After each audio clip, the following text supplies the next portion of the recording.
Hey everyone, welcome back to Conversations in Pop Culture, and we are back in the saddle once again for another season. And I have with me comic creator David Whalen from Correct Handed Comics. Hopefully, I'm holding up the correct hand. I don't know if I am yet, but I think you've been on my show 5 times, if not 6. So welcome back. Thank you, Andrew. Thank you for having me back on. I really appreciate it. I always enjoy our conversations, and I feel lucky to have someone that will have me back as many times as you have, and I really appreciate it.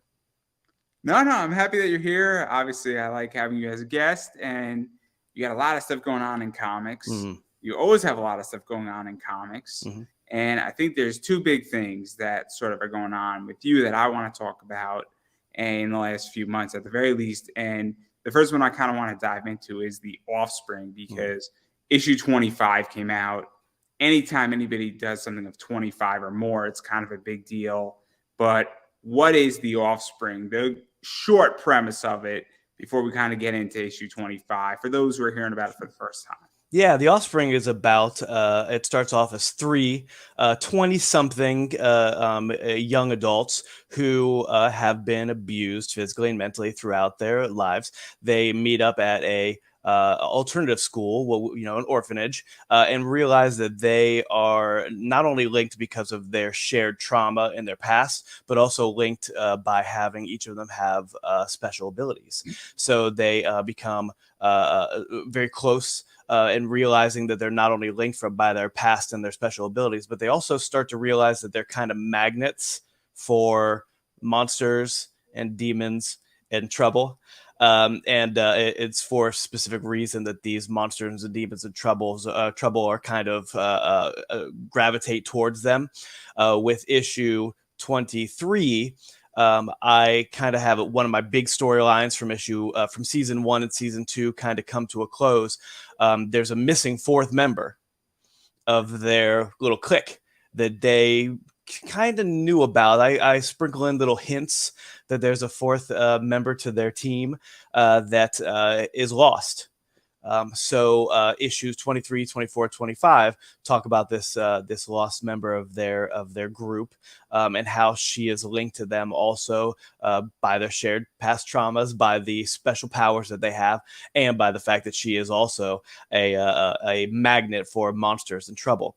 So issue 23, 24, 25 is what I call the Lightning Crashes trilogy, and it kind of goes back to be able to. I often do flashbacks with my 4 main characters to kind of get to know a little bit about what they had to deal with as children. So we start off with this 4th character, Megan, and how she became orphaned, and how she developed her powers through the trauma that she had to go through. All 4 of the characters, their powers that they have were kind of kickstarted by their trauma and abuse that they had to go through in their childhood. So 23, 24, 25 kind of bring her story into light and show how she's connected to these other 3 characters, what she's been doing while these other 3 characters were connecting with each other, where she's been, and how she got kind of lost and separated from the other 3. And it ends at issue 25. I don't want to tell you how it ends, but they start to jump through time to be able to find how they're connected to each other. They realize they're connected to each other through time also. So they in a couple last issues, they jump to the American Civil War. They jump to the 1960s and battle the main villain named the Eternity Man, who turns out is the Zodiac Killer. And he's killing for a very specific reason that I don't want to get into. I want people to read it. So let's actually talk about this, because the way I view it, and stop me at any point if I'm wrong, is the first few issues of The Offspring, we get to know these characters. We kind of get to know their morality. We get to know what they do, what they believe in, what they don't believe in, and also kind of what their powers are and some consequences that ensue. And then really at the start of, issue 13, I feel we start diving into the bigger realm of this. Yeah. And it's kind of, the first, few issues are sort of the prequel. We're getting to know these characters. And then we really get to dive into the main story And then obviously they're jumping now through time and everything is connected. And there's a reason why Mm-hmm. they're able to jump through time.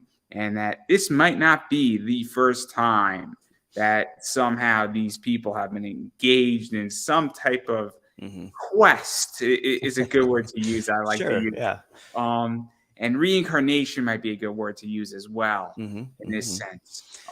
If Yeah. anybody knows me, I love that word for a very interesting person. I'll mention named Tezuka. But yeah, what is that like? Because now everything is sort of fitting in, where all the gears are now starting to churn a little Yeah. bit. Yeah, you nailed it. I mean, you got it. The first four issues are very much introducing these characters, who they are, their different personality quirks. They're not heroes. They're not in a good place. They're very troubled, and they show it, and they in their actions, and not only how their actions with the rest of the world, but with each other also. They're not when they meet up again in their 20s. They're not friends. They're struggling in life, and that was something that I really wanted to start off at their lowest point, for readers to be able to know, why they're there and where they came from. So the flashbacks give you a little bit of their trauma and where they're mentally are as they grow up. But yeah, you're absolutely right. I sprinkle in some of the bigger epic stuff throughout the first season of issues 1 through 13.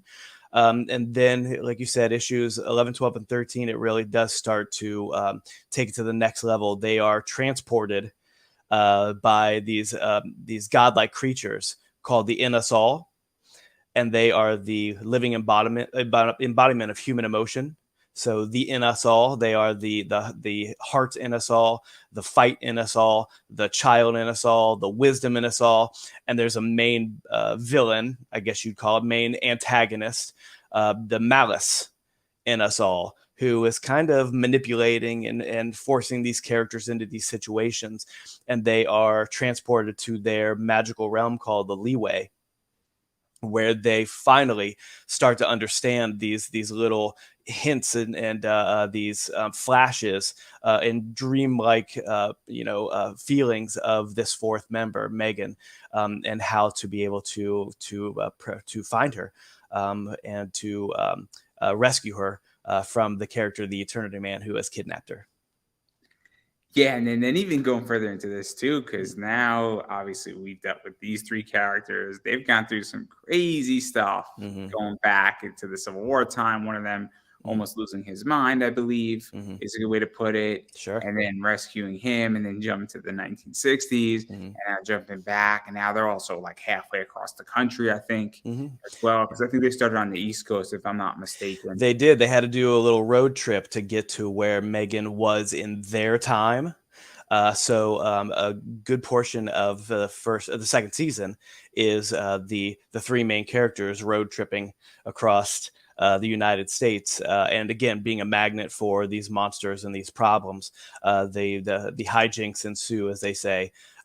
So it's a struggle for them just to get from state to state, because they're constantly being stopped or manipulated or attacked by these weird things. And it's been a fun trip to be able to not only come up with cool monsters, use mythology that people know, but also come up with new stuff to be able to kind of highlight each character's mental state, to kind of highlight their struggle, and use the monsters as kind of a metaphor for where these characters are and how they're trying to move forward, and be able to kind of not ever really get over their past, because for me the goal is not for them to be shiny happy people getting over their shared trauma. It's about how they deal with it, not the overall, oh, I'm okay now, I'm a perfect person, because that's never going to happen. So it's about how they deal with this trauma and how they interact with each other, to realize that they're kind of sharing the same fate. So to be able to have them fight monsters that will force them to ponder their problems has been really fun. Yeah, and then obviously there's that going on and the Mm-hmm. whole monster stuff, and then them dealing with all these enemies, and obviously they're now dealing with Dr. Odyssey as well Mm-hmm. in certain ways. Mm-hmm. And then they're also now realizing that they're rescuing their friend, and they might not exactly know their friend as they once knew her as well, and that whole mission, and even what is that like, because there's been a bunch of stuff that has led to this. There's been a bunch of consequences that have led to this, and there's been a bunch of decisions that have both been somewhat good and somewhat bad that might be why a bunch of stuff has happened and why Megan might have been lost the first time. Yeah, with each of the characters, I try to have them very conscious of how they approach their coping with their issues, right? One of them tries to put on, like Will, one of the main characters. When we first meet him, he's the one that looks like he's got it all together. He's the big guy, he's the strong man of the group, but he's also the smartest person you'll ever meet. So when we first meet him in issue 1, he's working at the alternative school, the orphanage where they grew up. So he stayed put, and he is using his past and his knowledge to be able to help kids that are like him. None of the other kids have powers, but they are going through their own trauma. So he stayed to be able to help the owner of the alternative school to be able to help these kids through their trauma. And he looks like he's got it together. But as the series runs on, issues 5, 6, 7, 8, we start to see the cracks. How I like to use the phrase, he's a duck on the pond. On the top of the water, everything just looks like smooth sailing for the duck. Underneath the water, it's a crazy mess of feet flying everywhere. So how these characters deal with their trauma is something they all deal with it very different ways. Vince can't often handle the immense pressure of what he's dealing with, so he lashes out in humor, often inappropriate ways. Sarah shuts down completely. And these are all things that don't really help them in their ability to be able to push past these things that they're going through. Megan ran. So when she had her trauma, she met the kids at a very young age. 9, 10 is when she met the 3 main characters that we start the series with in the alternative school. And then she ran away and she was forgotten about. So from issue 23, 24, 25, it's her journey of where she started in the alternative school after running away. And then her trek kind of going through the United States, trying to find a place for herself. She eventually does after many, many mishaps. And it turns out being the running was the catalyst for the big overall problem with Dr. Odyssey, who is the Eternity Man, to be able to kidnap him and capture her and use her powers to be able to, I like to say, pillage and plunder through time. And there's a big reveal about what his overall scheme is, his overall plan is, coming up in issue 25. But I wanted to get the characters together. And the fun thing about it was Megan doesn't know these kids, the 3 main characters, Will, Vince, and Sarah. Megan doesn't know them as adults. So I try to come at it as a way of, is Megan going to even know who these 3 people are when they come? Hey, we know you. We're linked all together. We're psychically and linked together with this trauma. And she's going to go, I don't know who you are. Who are you people? And then finally starting to remember her meeting with them at the alternative school, and being able to remember psychically reaching out to them when they were in the leeway, to be able to even know that she was in trouble. There's a lot going on. There's a lot going on. So to even go further into this and go even a little bit more, I guess, technical to some degree, obviously this is 25 issues in. And I know that when you do, and I mentioned that at the start of this, anytime you do anything of 25 consecutively, it's kind of a big deal. And I think in comics, it's a big deal. And, what is that like for you? Because now you have a block of work. You actually have a very much a complete story, or a good chunk of a story, and you're in the heart of the middle of the story. Yeah. And what is that like? Because it is a big difference when you do have 25 issues out, and now you're in the heart of the story versus when you're on issue 1. Yeah, quite frankly, it's a dream come true. I oftentimes sit there, and when I'm plotting it out or doing pages or coloring or lettering or whatever, I'm thinking back to the 15-year-old who many years ago who came up with this overall concept of these characters, and how to be able to weave different genres in and out of these characters, and what I wanted to, the story I wanted to tell with these characters so many years ago, and to be able to have it actually become a reality. I quite honestly, I never knew if it was actually going to happen or not. So I have scheduled 54 issues. The last 4 issues is the final 4 issue story arc that brings it all together. I know what the last page is going to be. I know where these guys are going to end up. I know what's going to happen. And I think that when you see each individual story pushes the main story along, but each individual story helps each of these characters on their journey to be able to move forward in their lives. Really, the main overall theme is, how do we deal with the things that happen in our life every day?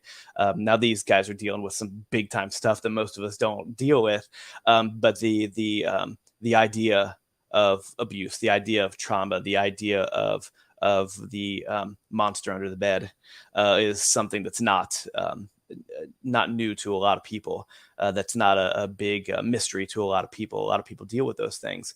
So to be able to tell this overarching story with these now 4 main characters, I never thought I'd be able to get this far.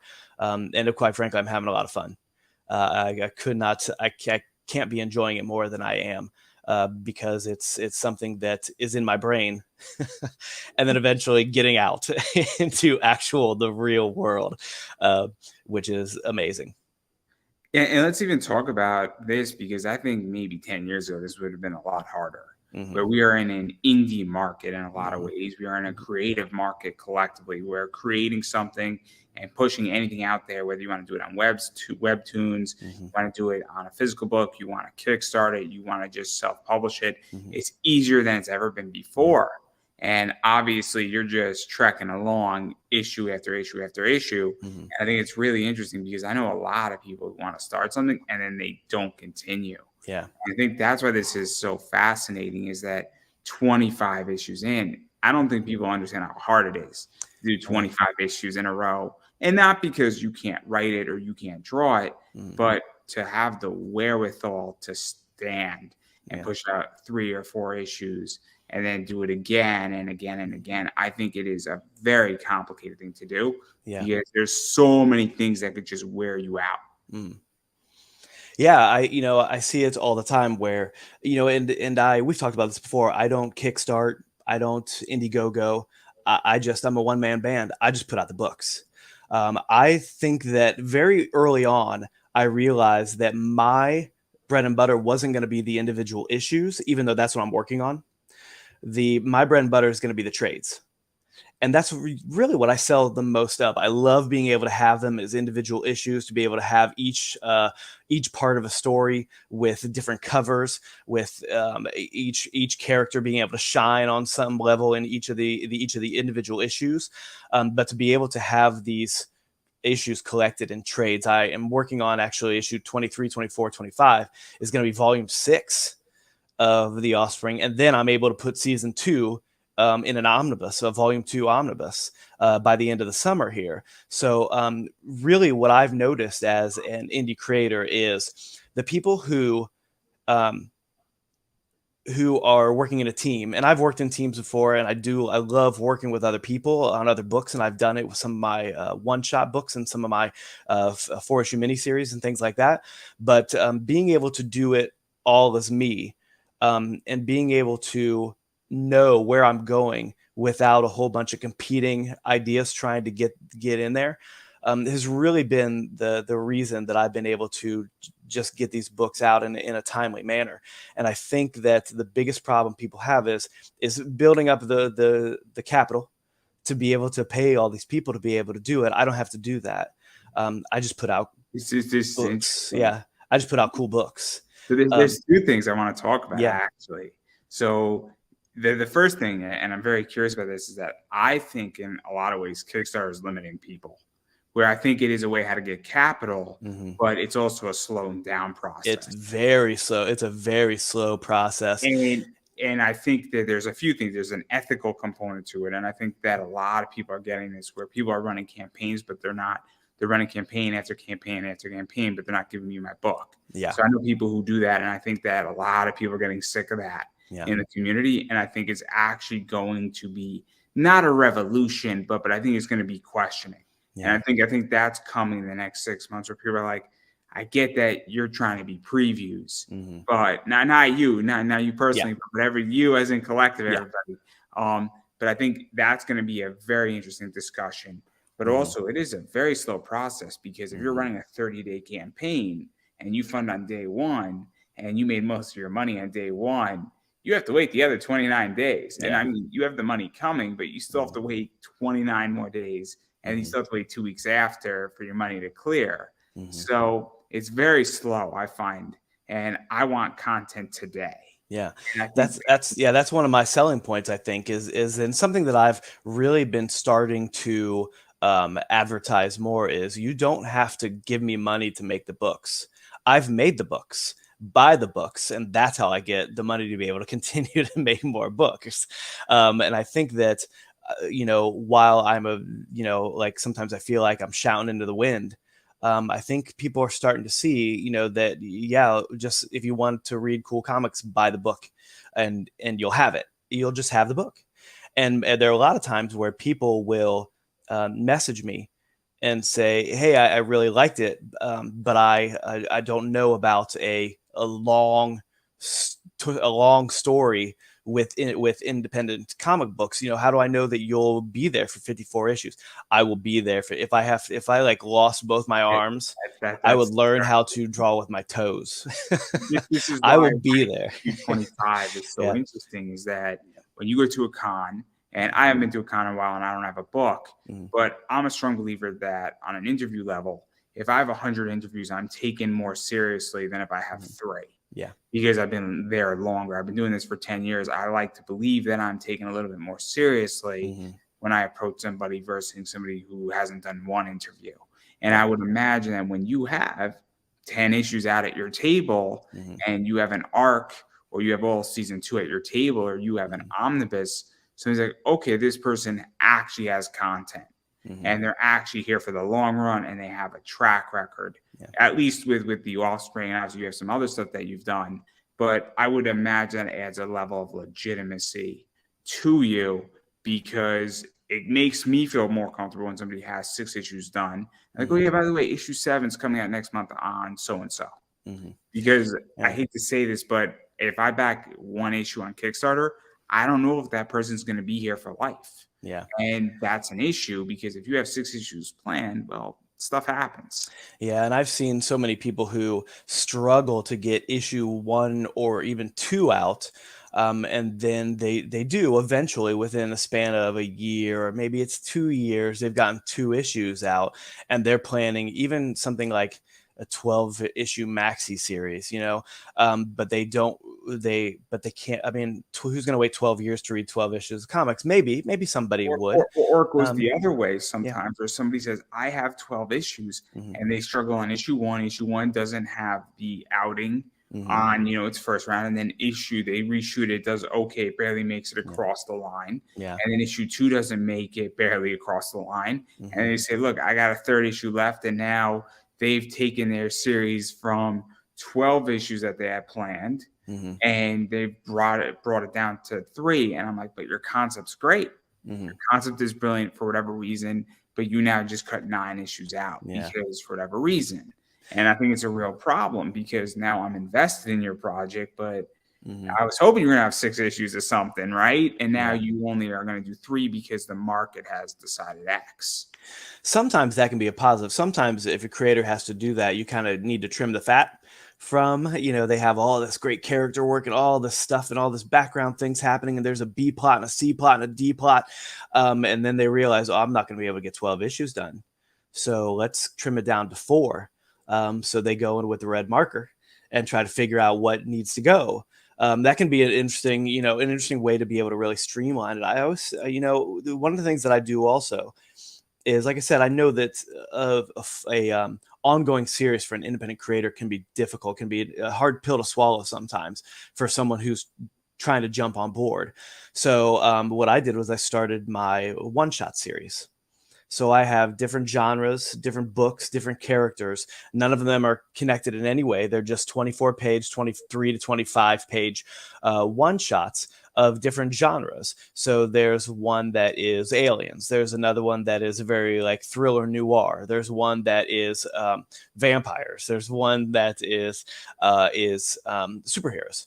So I try with my one shot series to be able to kind of give people a chance to be able to pick up a book to see if they like what I do, to see if they like my art style, to see if they like my writing style, and kind of use that as a bridge to be able to say, hey, if I like these two one shots, maybe I'll give the Offspring a shot. So they'll buy trade one, and hopefully that'll snowball into them buying all the trades, or maybe even buying the omnibus. So it's definitely the long game that I'm playing to be able to get these books out to people. But yeah, my table at a con is just full of all this content that's already been created. And a lot of people say, well, what if you're going through your book and you feel like you're going through issue 3 or the first trade with issues 1 through 4, and you're going through that book and you have a better idea? Do you go back and do you add that into issue 2 or 3 or 4 or whatever it is? And I always tell them I can't go backwards. I've got to keep moving forward. So even there'll be times where I wake up and go, oh my gosh, that would have been awesome in issue 10 if I would have had the character say that thing. But I'm not gonna go back and edit it for one great line, you know what I mean, or add in a page for one scene that I didn't have in there originally. So I think that's another problem that a lot of people have is they're continuously in an editing process rather than get it out, get those pages done, and then if you need to adjust here and there, take a week, adjust, look at it, read it, adjust what you need to adjust, and then get it out. I think that the biggest thing that holds people back is that fear of, what if nobody likes it? What if I'm rejected? What if I stink? What if I this or whatever? Okay. But I'm not going to worry about that. I'm just going to get cool books out that I like. So, and then the other thing you mentioned that I think is really interesting too is that you know what you're good at, or you figured out what your bread and butter is. So obviously I've discovered that in my own, YouTube podcasting realm, where I discover what's working, what's not. And oddly enough, it's fascinating, and I'm realizing what actually is going to get views and what isn't. And so what is that like too? Same thing in my eBay business is that I have a pretty good idea what works and what doesn't. And I'm figuring out my niche. And so what is that like? Because I think that's also a massive problem right now in comics, is that what is the thing that makes you money? What is your area of specialty? What, I don't want to say problem you're solving, because I don't think anybody in comics creating a comic is solving any massive problem beyond entertainment, which is still a problem that needs to be solved because everybody wants to be entertained. But what area are you filling? And I think that's something that's fascinating, saying, I know I'm going to make money on the trades. And so you just need to produce the content. And if you produce a floppy, well, somebody who doesn't want to wait, 4 or 5 months for the trade, will pick up the floppy, or they just want, they're a floppy collector. And there's also a different market for trade paperback collectors. And so what is that like? Because I think that's also a big problem. I think it's interesting when people start realizing, saying, hey, I know where the money is in my business. Yeah, I think for me, I know that one of my biggest strengths is reliability in myself, to be able to know that I'm going to get it done in the time that I say I'm going to get it done. Reliability that I know I'm going to have good characterization. I know that these characters are going to make people laugh. The characters that are supposed to be making jokes are making jokes. The ones that are supposed to be the heart of it, that hold the stories together, are there. I know the monsters look cool. So for me, it really is about, like you said, you were talking about how it's not really solving problems. For a lot of times, what I will try to do is I will take a look at a story and say, what are my strengths in this story? What do I know that I can do well to make this entertaining? And then I'll plot it out. And then I'll say, how can I plus it? What can I do that people won't think that I'm going to do, who have read issues 1 through 10? What's going to turn it on its head? What's going to help the story move forward in a common sense way, but also surprise people? So I think that through this process, it very much is a process of me trying to be the best that I can be, but also challenge myself to be able to not just do the same thing over and over and over again. There was a rock band that everybody knows from the 80s, and I won't name names because I'm not going to badmouth people because creating stuff's hard. But there was a rock band from the 80s who it was like, early 2000s, and their popularity was waning, but they were still going on tours and all this kind of stuff. And I saw an interview of the main guy, the lead singer, and he said, we're never going to make an album that's different than what we've made in the past because we know what our audience wants. And to me, on a business standpoint, I 100% understand that. You know what sells. You want to make your money. You want to make sure that you can pay your insurance on your Ferrari or whatever it is, right? But as an artist, that shows me a lack of wanting to grow as an artist, right? Wanting to be better and wanting to challenge yourself. Not that I'm saying that I'm better or anything than this big band of the 80s. But to me, the whole point is to not only know what my strengths are, but to be able to challenge myself, to be able to grow more strengths, to be able to have more things that I'm good at. I think that one of the things, and I'll give you an example. When I started this, lettering's hard. Lettering is a hard part of it. Is like the process of lettering can help or hurt the storytelling in a comic book. And anybody that has ever done anything in comics will tell you the same thing. And I could feel myself struggling. So what I did is I went online, talked to as many people as I could that I knew in the business that had done this before. And I just worked it to the bone until that I felt my lettering had gotten to a point where, they say that good lettering is lettering you don't notice because you're just enthralled in the story. To the point where I think my lettering is clean. It looks good. It tells the story. It helps people through the page. It is everything that I would want from a comic book, from one of the big boys, from the lettering and sound effects and all those things. So that's an example of me going, I could hire a letterer, or I could be the guy. I could get myself to that point. And I it's always, how can I plus it up? How can I make it better? But I think I'm getting there pretty quickly. That's interesting. That sounded egotistical. I didn't mean it to be. I'm sorry. Wait, what'd you say? That sounded egotistical. I didn't mean it to be. I'm sorry. It's totally fine. It's totally fine. I purposely table my ego, purposely. But some people just don't get it. Mm-hmm. It's all right. It's all right. Everybody who doesn't get it, they don't watch the show anyway, so it's all right. In fact, they blocked me on Facebook. Oh, no. But it's their loss, not mine. Mm-hmm. But that's all right. That's all right. I take the Michael Jordan approach. When he says I want to wear shorts at a country club, and like, Mr. Jordan, you need to wear pants. It's like, it's all right. I don't want to join your club anyway. Yeah. I always say, what I say is that there are a lot of people out there that love Star Wars, but there are a lot of people out there that hate Star Wars. I'm going to do what I think is good, what I like, and hope that people jump on board. Isn't the saying is that you can't please everybody? Yeah. And you only need to please really 1,000 people. Because if 1,000 people give you $10 a month, you now have a great business. Yeah.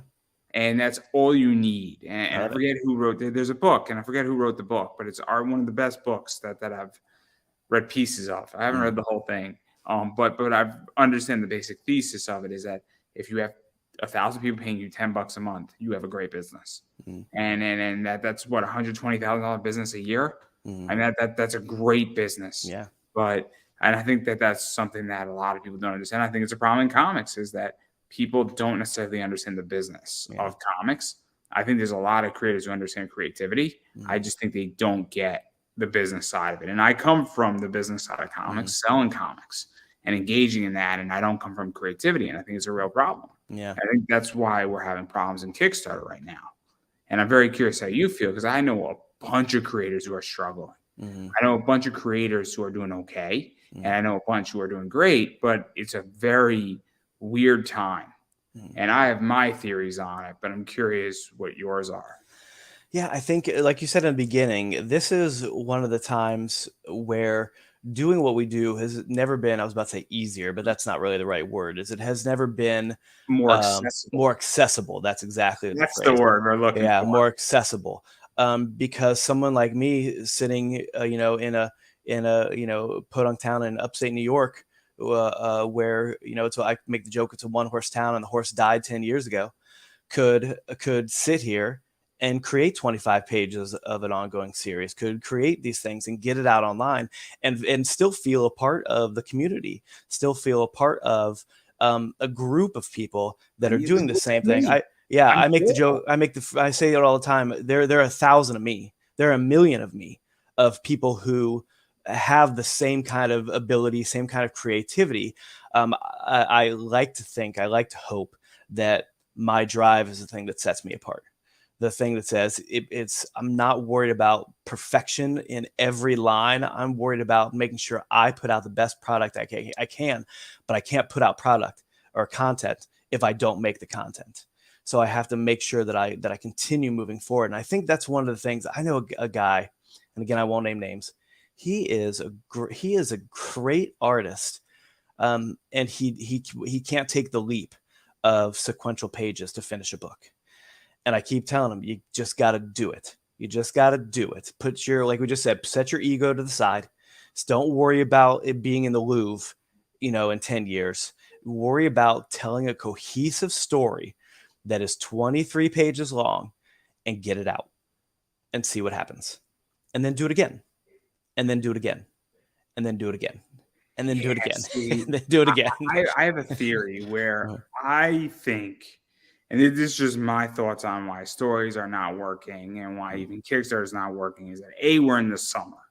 So in mm, the summer, there's more options mhm, for so much more entertainment, where you can go on vacation, you can go out to an outdoor restaurant, an outdoor bar, and discretionary income, I think, in the summer typically goes down because there's more options and you have to earn my dollar. So mhm, I think that's part of it. I think the economy is tightening up. mhm, I also think that there's a bunch of interesting projects right now out in comics, mhm, both self-published, crowdfunder, Fund My Indie, Fund mhm, My Comic, as well as Kickstarter, Indiegogo, you name it. There's a bunch of interesting things out there. And I also think that people might just be burned out. And I also think that people are saying, look, this is the same story from 3 years ago, mhm, both on the mainstream and the indie scene. And I mhm, also think people are getting burned out from variants. And so I think that's what's going on, where now it is a buyer's market, it is not a seller's market. mhm. And I think that's part of it. And I'll be honest, most comic stories bore me. Yeah. They bore me and they're predictable. And it's a real issue where, after 2 issues of Batman right now, I can kind of predict where the arc is going. Yeah. And even on indie comics, there's a saying where a lot of creators need an editor Mhm, and they don't have an editor. And that's also part of the issue. And then when it's $20 for your cover A on Kickstarter and your book's mhm. okay, I'm Yeah. not coming back for issue 2. Mhm. And so I think that's also the issue too, where it's really expensive. Yeah. Yeah, and I 100% agree with you with the editor thing. I have actually two great guys that I can kind of flip back and forth. I try to do like each storyline. If I have a major storyline, I have one guy that I go to who is amazing, and another guy for the next storyline to be able to make sure that they both kind of have a good idea of the story and be able to help me. Like, hey, this didn't really make any sense when you said this in issue, blah blah blah, panel, blah blah blah, and I'll go, oh, that you got it. Yes, you're absolutely right. I can clarify that a little bit more. I can make that joke. I can plus that joke up. I can make it more pithy. I can really drive home, the loneliness of this character. I can really whatever it is.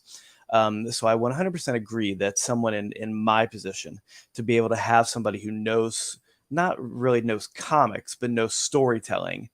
And I think that's another little issue there too, is that a lot of people um, they go into comics and have Mhm. only read comics. So going into any kind of storytelling, Like if you want to be the next Steven Spielberg and tell great stories in movies, great, but you better read a lot of books. You better read a lot of comics. You better watch a lot of good TV. You better watch, or bad TV. You better watch a lot of good and bad movies. You better go to see a lot of plays. You better, whatever it is, to be able to really, hone in on what storytelling is.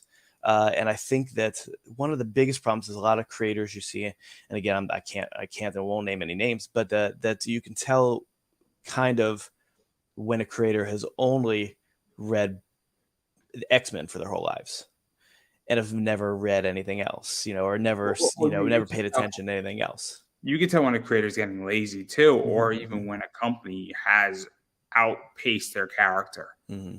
I mean, I'll be very honest, and I got no problem naming names. And I think Zenoscope has outpaced Van Helsing. Okay. I really think that Van Helsing has had a rough few arcs lately, because I think that they made her fight the League of Monsters and then they made her fight it again, and it was just like, now where are we going with this? Like, they need to go and come up with a new, fresher concept, and maybe you got to bench a character for a season. Because if all of a sudden she was gone for 6 issues, and then she came back 6 months later and you came back with an idea that was similar but a little bit different, you just benched that character. And I think that's also something too that's an issue in comics, is that sometimes a character has too much spotlight. And I think that's a problem. And I don't mind saying, because I like Van Helsing, and I don't think the character is a problem. I just think that the character needs a fresh take, and maybe the character needs a break. And that's really hard, because especially with a character like that, and I could give you another example too of that, but with a character like that, that's such a high concept that who hasn't, Van Helsing in whatever iteration hasn't fought this monster or done this thing, or so whatever much it is. money too. Yeah. And that's the problem, is that Van Helsing and Robin Hood are Zenoscope's biggest sellers. And that's the problem, is that how do you bench a character? Yeah. And you're a wrestling fan, so you'll appreciate this. I don't know if you remember Jericho. Back, so Chris Jericho and the Big Show were tag team partners. Oh, Jericho, yes. I remember that. And it was great, and it was the idea that, and for the longest time they didn't have merchandise. And Big Show was like, but we're the hottest tag team, and we're main eventing, and we're getting all this money, and we're getting all this heat. Why don't we have T-shirts? Why don't we have that merch? And Chris Jericho was saying, no, wait. Just wait till the right time. And he purposely kept delaying and not pushing for merch and asking for merch. And he kept declining, because when they got merch, it was the hottest merch in all of WWE for almost like 6 months. And those paychecks were far superior. And I think that's something that a lot of people don't know, because they built that story, that merch became very popular. Yeah, it's he does the same thing. He's great at like merchandising like that, and I've heard to say that he, whenever he's a bad guy, doesn't sell merchandise at shows, because he thinks nobody should be buying the shirt of the bad guy. But when he flips 6 months later, his sales go through the roof, right? So yeah, that's awesome. But the other example I had too of that was The Walking Dead. So I, like many others, love the show from season 1, read all the comics, and loved comparing and contrasting between the comics and the show. But about season 9, it started to fall apart, right? So I have just been, it's been maybe 2 years since it's been on the air, maybe a year since it's been on the air. Season 10 and 11, I didn't even know the show had ended. So I'm on Netflix. I'm like, oh, let me give season 10 and 11 a shot. Season 10 started okay, and then I just got bored. It was just the same thing over and over and over again. And it's not a dig at the creators. Like I said, creating things is hard, but to be able to keep something like that going for 11 seasons was almost an impossible task. To be able to try to do something fresh and new with not only the concept, but with the characters. So I really do wish that maybe they should have done 8 seasons in a movie and called it a day, right? But that's easy for me to say when I'm not the CEO making millions of dollars a day off of this It's tough. thing. It's Yeah. tough. I mean, look, I love Yellowstone, Hmm. but also like Yellowstone, and I watched season 2. I'm gonna probably watch season 3. Hmm. The marathon's starting in a little bit for all weekend. It's gonna be great. But they run out of ideas and they let Beth just yell for 20 minutes, and it's Oh, great. It's yeah. great. After It's season great. 2, though, they've already run out of ideas. Oh no, that's not good. And then they get back on track. Okay. Like they have 20 minutes to fill up. They just let Beth yell for like 20 minutes. It's great though because Okay. she's such a good actress and Sure. she's so brutal at it. Yeah. But like you could tell in an episode when they're like, oh shit, we got nothing to do here. They just let her go on a tirade for 20 minutes. Yeah. But the point I'm getting at is it is very hard Oh yeah. to create. And I don't fault creative problems, but I'm like, maybe you shouldn't do that, or maybe you should have a 4-issue, not a 6-issue story. And I get that when there's real money involved and you have a contract with a publisher, why you need to fill in the void. Yeah. But you also, I feel, hurt your brand. Yeah. And it's so complicated, and it is what it is. I can give you another example, and and these are the examples I give myself when I feel that I am struggling or falling down a rabbit hole of making sure that my idea is the best idea it can be. So Buffy the Vampire Slayer, the TV show, not the movie. Which the movie had good stuff also, but the TV show. So, a big bad for each season. And I think it was season maybe 5 or 6 where they brought in the military guys and they had the android, I believe his name was Adam, that was the big bad over the overarching season for that season. And it got a lot of heat. It got a lot of negative press.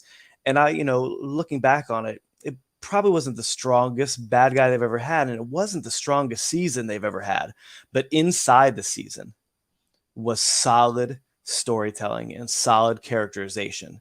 So even with a big bad that might not be the strongest, and that's one thing that I really took from that, is that you might have a hole, but what's going on around the hole? You know what I mean? What's happening inside of maybe that concept that's not so strong that'll help to elevate what you're doing. And for me, that's always a reminder of you can be on the top of your game, like Joss Whedon was a few years ago, and still trip yourself up and still make mistakes throughout the whole process.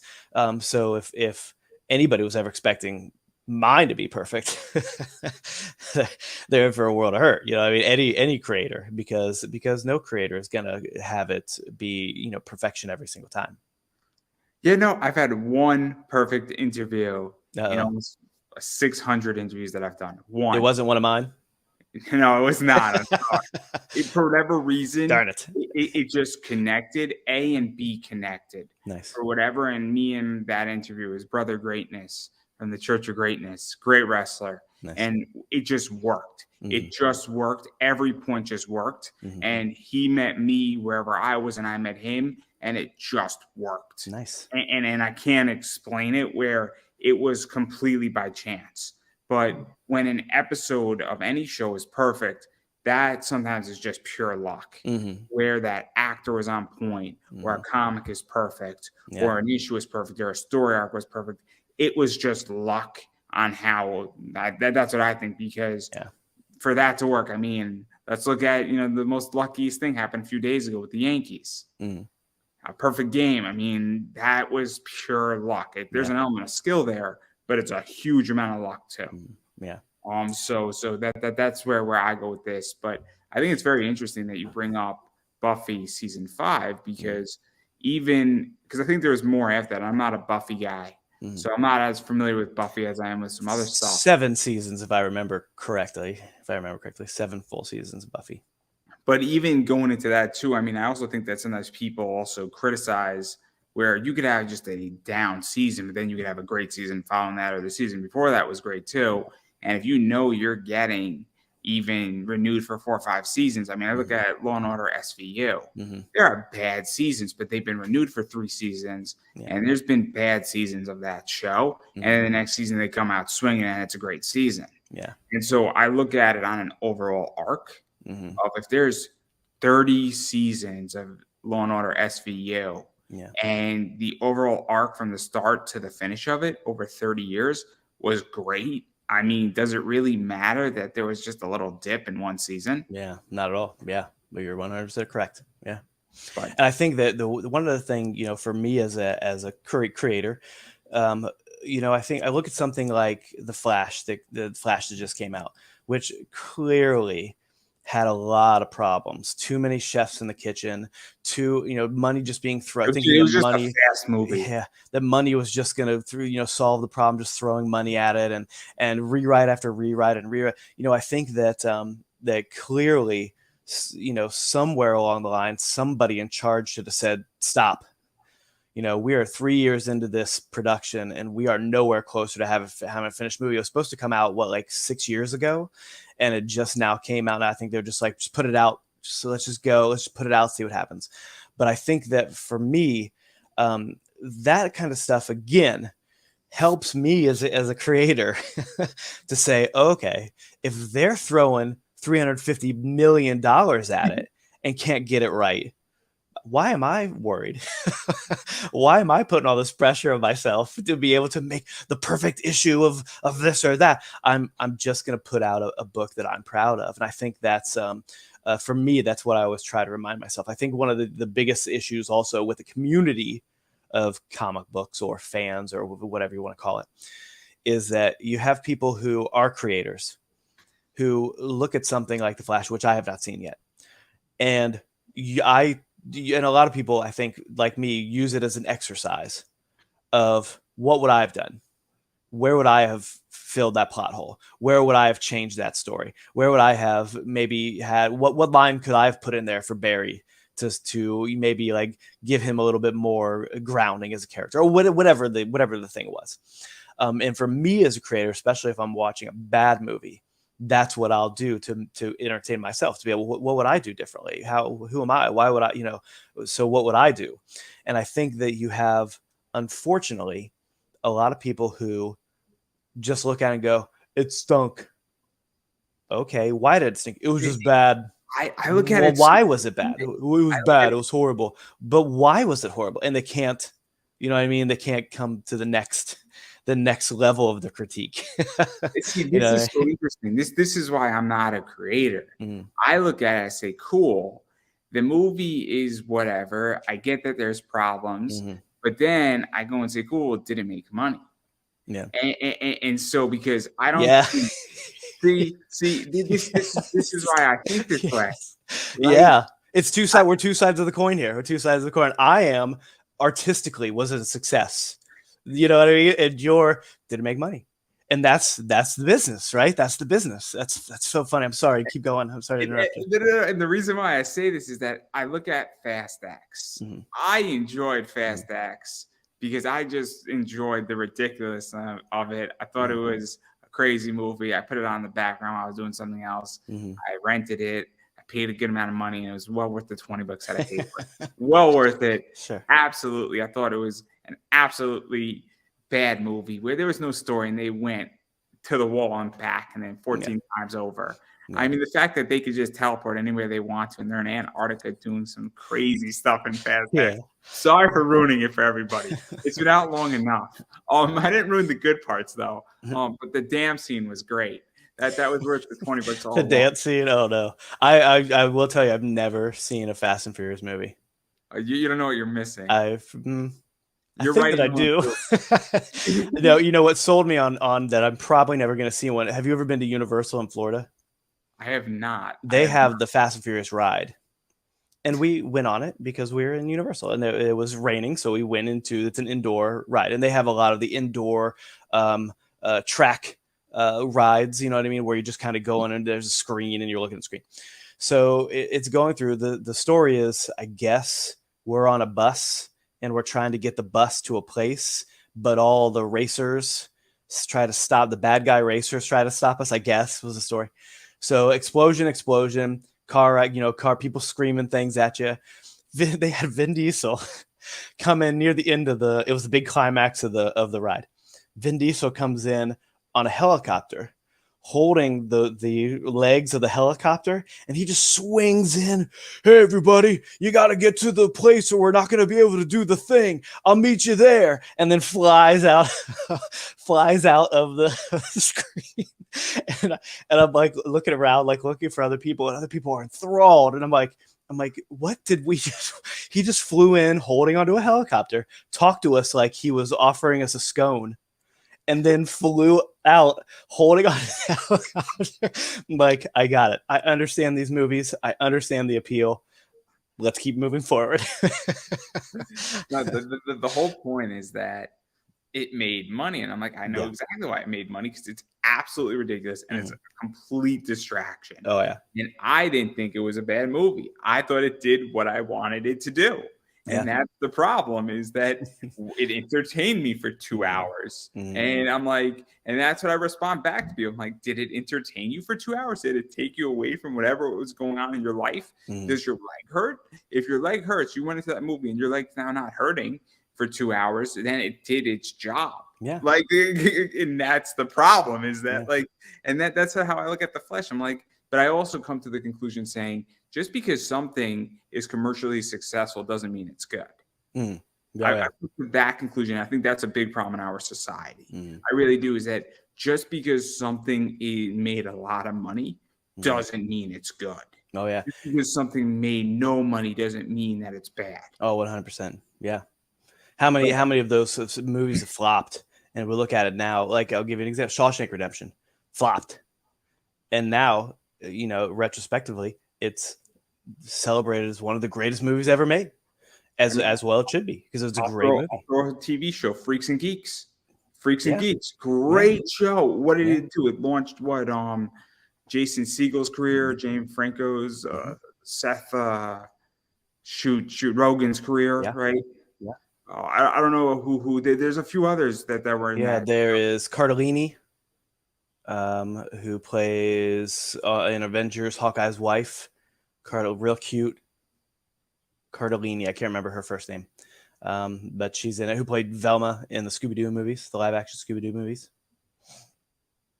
Yeah, no, there's all these people, and then there's a guy from I can't think of his name, but like, it's so interesting. But that show got no attention, and people love that show. And there you go, and it's very much highly praised. Yeah. So there you go. It's a problem, but it is what it is. But I think you should try the Fast and Furious movies.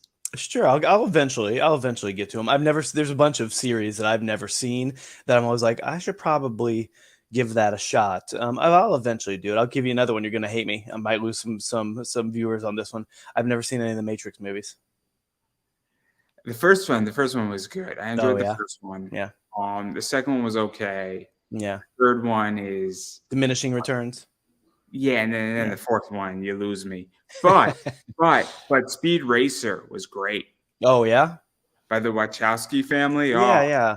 I remember that live action. I remember it got bogged down with something. There was something going on when they put it out that bogged it down in the theater. I don't remember what. It was not appreciated for what they did. Yeah. But in retrospect, it was groundbreaking, and it is arguably one of the best movies, I think, of 2008. I want to say. Yeah. In retrospect, it's a shame, because what they did on the graphics is that they made that movie look like it was Speed Racer. Nice. And that's a skill, and those two individuals are beyond gifted for that. But Sense8 was something else. That is not a show that we can talk about very publicly, because that show is trippy as fuck. Sense8, that's on Netflix, right? Yeah. Oh my god, I've seen that one, and I think I've looked past, or like I've clicked it on and go, this looks interesting, and then it just never happened. So I'll definitely give that one a shot. Yeah, I think that show cost Netflix like $200 million. Oh really? Wow. For like, I think like 20 episodes. No. Which is ludicrous. It's an expensive show to produce. Brilliant show. Brilliant. They could have gone on for another 2 seasons. That's another thing that's happening too, is they're throwing all this money in this content, and you never know if you're going to get a season 2. You know what I mean? Like they make all the episodes, which I like the fact that they drop all full seasons at once. I really do like that. I think that's probably the future of broadcasting, or however you want to put it. But to be able to do that, I think is something that's um, easier for the people to be able to consume that content. But the thing is, I think it's hurting storytelling on some level, because their storytelling on some level, because they always go into it knowing, I don't know if I'm going to get a season 2, so let's wrap this up. And then if they get a season 2, okay, we wrapped it up. What do we do? Which is a good, as a writer, is a good uh, test, I guess, or exercise, to be able to say, okay, how do we take it from where we ended and move it to the next level? But for me, that's something that my wife and I'll give the TV show Timeless. Do you ever watch the TV show Timeless? I don't. It's a good one. It's on Hulu, I believe, and it only lasted, I think it was a season, and then they gave it a very short second season. Like, it had to, season 1 was short also. It was like 12 12 episodes, And then did and what, then like 6? 6 episodes for season 2, and then they did like an hour and a half movie to wrap it all up. So, or something to that effect. There was a movie at the end to wrap it all up, and I think they kind of stuffed the movie. My wife and I were looking for it because we really enjoyed the show. Stuffed the movie in like on a Friday night somewhere, to where if people wanted to watch it, they could, but it wasn't going to take up like prime time, hours for them or anything. But that's another thing that is new, totally new now. If in the 80s, if a show got canceled and people were watching it, they would never make an hour and a half movie to wrap up the storylines. You would just be out of luck. It's kind of like, I forget what show it is, where the plane goes missing, then it comes back 5 years.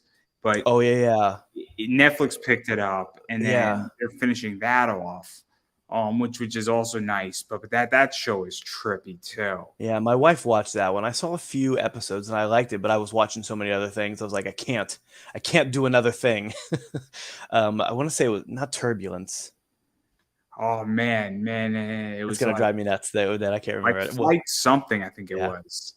A great show. I watched like the first season. I'm like, man, this is really interesting. Mm-hmm. And then they went into like 20 directions too, and then I'm like, okay, it's now getting lost. It's Yeah. Lost all over again, which was great. Lost was great.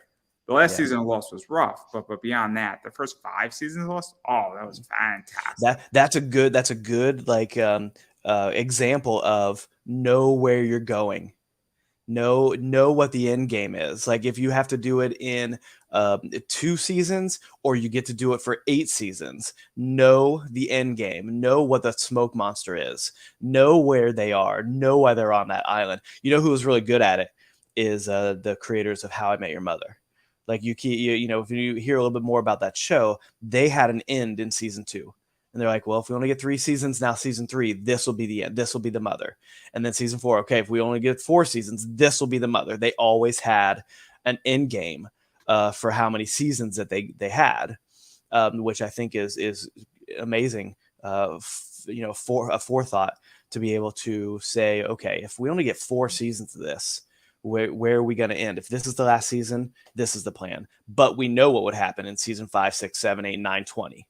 And I think that's a credit to them, that they had an ending to be able to give the fans an ending.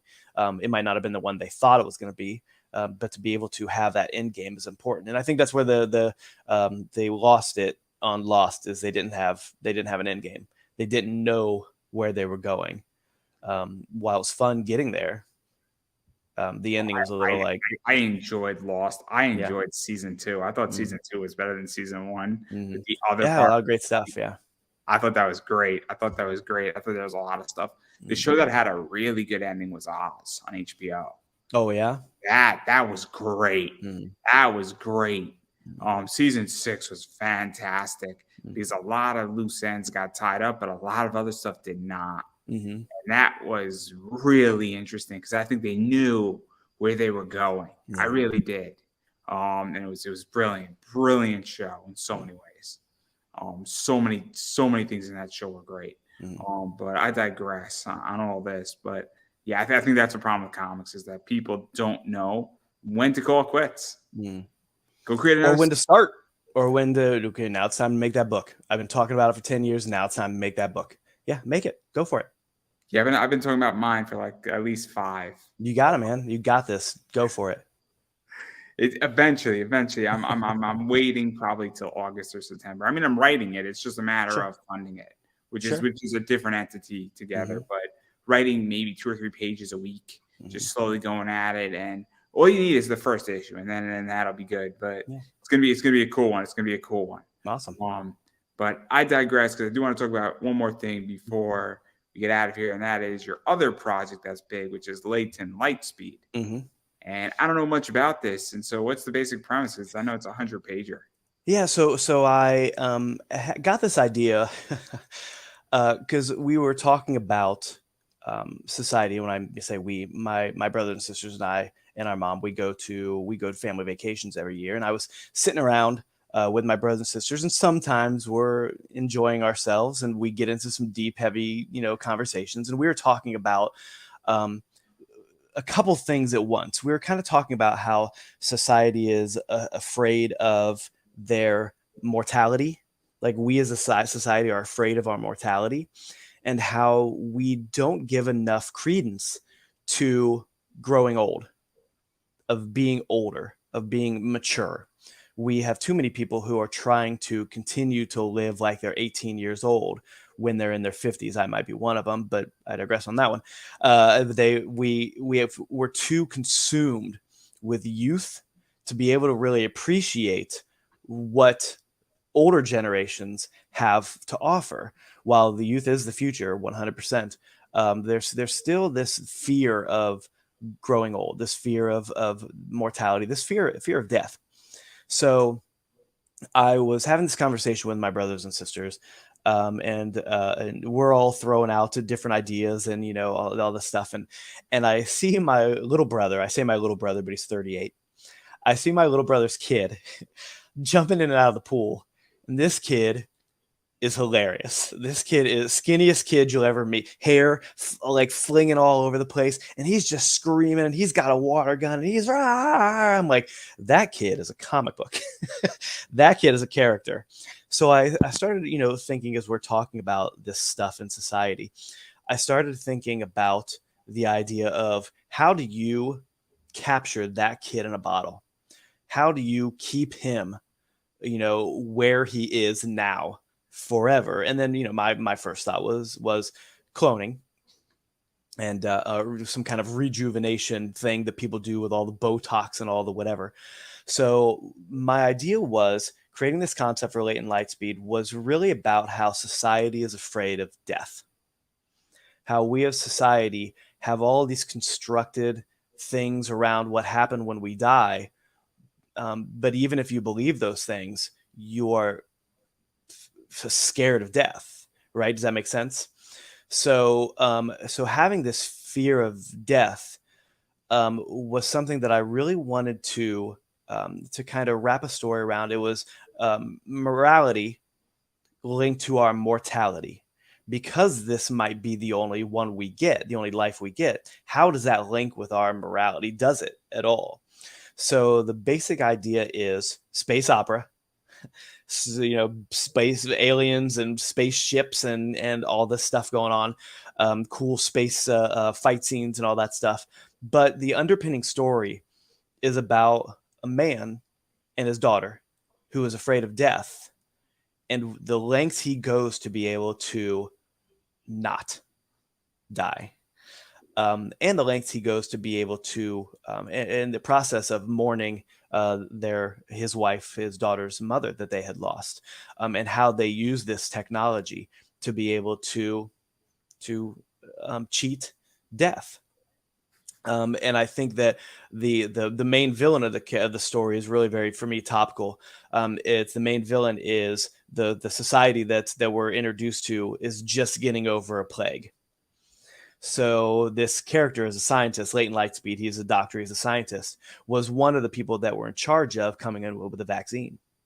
So the vaccine, we open up on this character being ridiculed and really attacked by some people who um, didn't want to take the vaccine, but were mad that the vaccine that they didn't take worked, but it didn't work for them because they didn't take it. So it's that societal, like, link of, I don't trust it, but I'm going to be mad if other people take it and it works. Does that make sense? So it really does have like that topical idea of what we've been dealing with lately, with a lack of trust in science, to be able to know that while it is not perfect, people are working every day to improve our lives, with not just medicines, but with the ability for us to sit here and talk to each other now, states away from each other. And to be able to, how does that link with that distrust, link with how we view ourselves as human beings and how we view life in general? Right? Does that make sense? So it's the story is I think really fun, and I think it has a lot of adventure, has a lot of laughs, but also has a real like weight to it, to be able to talk about morality and be able to talk about being okay with our mortality. I think that's something we don't do well as a society. We don't handle death well. That's As good to someone know. who, I yeah, already as someone who's had to deal with it in the past, we don't handle it very well as a society, and that was something that I wanted to kind of weave a story around. And I think I've done a good job. I think I have something that has a lot of heart, but also has a lot of action and adventure. Also has a lot of humor in it. So I'm excited. I've got about 20 pages already inked. My plan is to have it out before I go back to school. I'm a teacher. Go back to school in September, and I think it's going to be good. I hope people like it. No, it's interesting, and obviously death is a very Mm-hmm. interesting Mm-hmm. topic, and Yeah, you don't um, think action adventure when you think about about mortality, but there is an end game. There's an overpinning theme that I have, but I think it's a really fun story that I think people will like. yeah, no, I think one of my favorite quotes is Gary V is "You're gonna die, do something about it." Yeah, And yeah, and what that quote for those, I mean, there's a lot of ways you can interpret it, but what he's saying and the way I view it is that, look, the end game of life is simple. yeah. You're born and you die. I mean, That's there's it. there's no there's a start and finish to Mhm. everybody. Nobody knows when, but everything in between is you can do something about that. Yeah. And so I think it's a very inspirational quote. Hmm. When I look at it, and it's going to be an interesting book. Yeah. Is all I'm going to say on that. Yeah, I'm super excited. The art's coming out really good. I've the script is done, but it's one of those things where you're constantly like, when I'm drawing it, I've got the script in front of me. I go, oh, I need to do that, and I start plotting in where this can go into. So I would say that the first 25 pages of the script kind of ended up being about 28 to 29 pages of the first book, because you find ways to expand, ways to be able to either visually expand the story or the story itself, through the dialogue, to be able to give these characters just a little bit more humanity. And I think it's gonna be really good. I'm super excited about it. I can't wait. Well, I don't want to push too much into it. Mm, Obviously, I want people to read it. 100 pager. It's pretty much a mm. more than a mini graphic novel, but not a full graphic novel. Mm. It's somewhere healthy in the middle. Sure. Because it's definitely more of a graphic novel at that Mm. point, Yeah. versus a comic. I feel, but that's just those Mm. are subjective terms in Sure. a lot of ways. But it's a big book is the Mm. point versus a 24 floppy. Mm.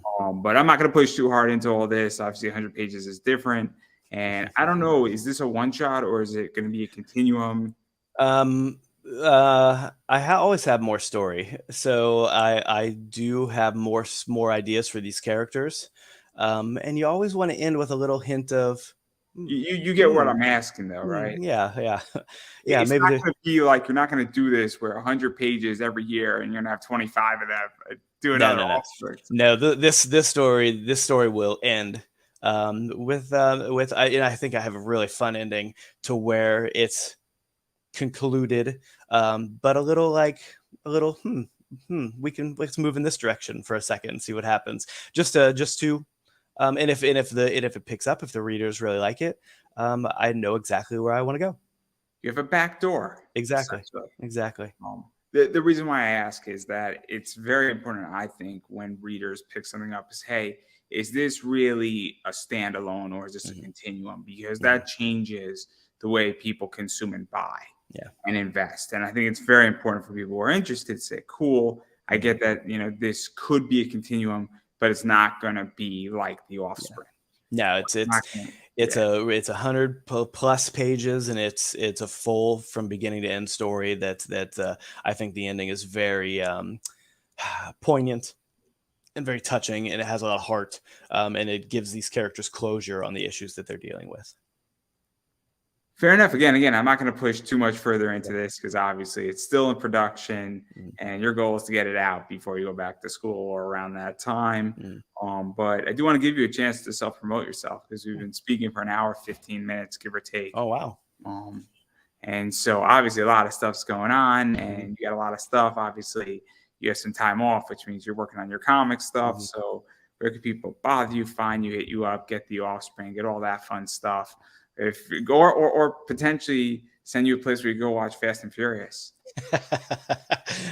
You talked me into it. I'm gonna go watch it right after this. All 9, 10 of them. There's 10 of them, and then there's the spin-off. There's the spin-off. But you only need to watch the first one, the second, the third, and the fourth. That is quite the commitment. And the fourth, you'll be fine. Okay. After 5, it goes downhill. Okay. You should just stop at 1. 1 is great. Okay. 2 is okay. 3 is great because it's Tokyo Drift. Sure. And then when you start going to 4, it starts going a little bit downhill. Okay. 5 is where it peaked, and then after 6, you're screwed. Okay, all right. I'll give it a shot. You could watch technically 10 first, and then go back to 1, and then watch the whole thing like a flashback. It's kind of like with Star Wars, right? Where you watch, I think, what is it? You watch 5, and then you watch the other 4 as a flashback, and then you watch 6, and then it's like the Vader, machete version. Okay. Above Star Wars, which I think is the greatest way how to watch Star Wars, is you watch 5 first, and then you watch the other 4 as a flashback. This way you get to see Vader like kill everybody, but he's Vader. Oh, it's great. He's Vader. Sorry, guys. Spoiler. Not bad.